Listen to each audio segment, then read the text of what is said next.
Okay, what we've got here is simplify a algebraic fraction, but we've got quadratics. Now, just want to show you what we don't want to see is, well, they've got an x squared here and an x squared here.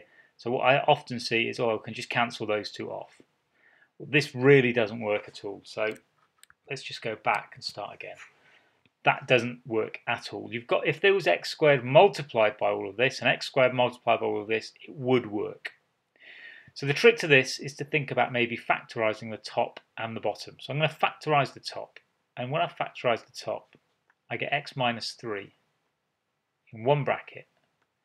And I get x plus 7 in the other bracket.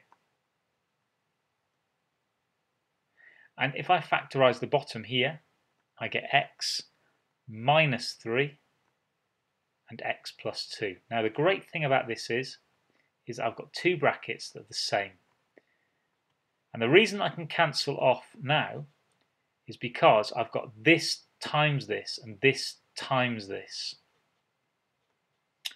Which means that I can cancel this bracket with this bracket to leave myself with this. X plus 7 and x plus 2. And that's it. I can't cancel these x's off because it's not 7 times x and 2 times x. If they were times, I could. But because they're both x plus 7 and x plus 2, I cannot do anything else with this. I just leave it like that. So let's have a look at another one. And it looks quite complicated. It's got x cubes in here. And again, we're not going to simplify those two by just knocking off these x cubes. What we're going to do first of all is think about what we can do with the top and the bottom. Now, x cubed plus 16x, I can factorise that to get x, and this leaves me with x squared. I changed that to a minus. It's meant to be a minus in there, or else it won't work. So x minus 16. So I'm just going to put a bracket around that.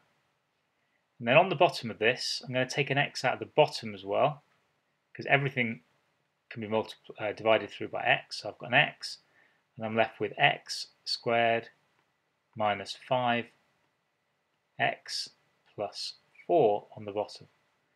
Now I can cancel these two x's out because it's x times a bracket, x times this.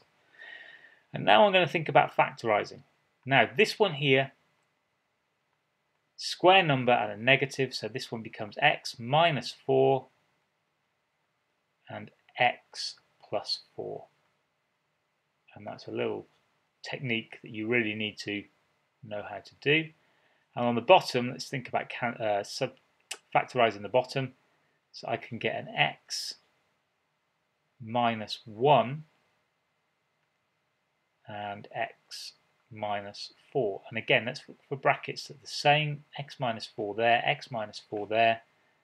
Now I'm left with x plus 4 over x minus 1. And that's how we simplify these quadratics and maybe even cubics by looking and factorising first.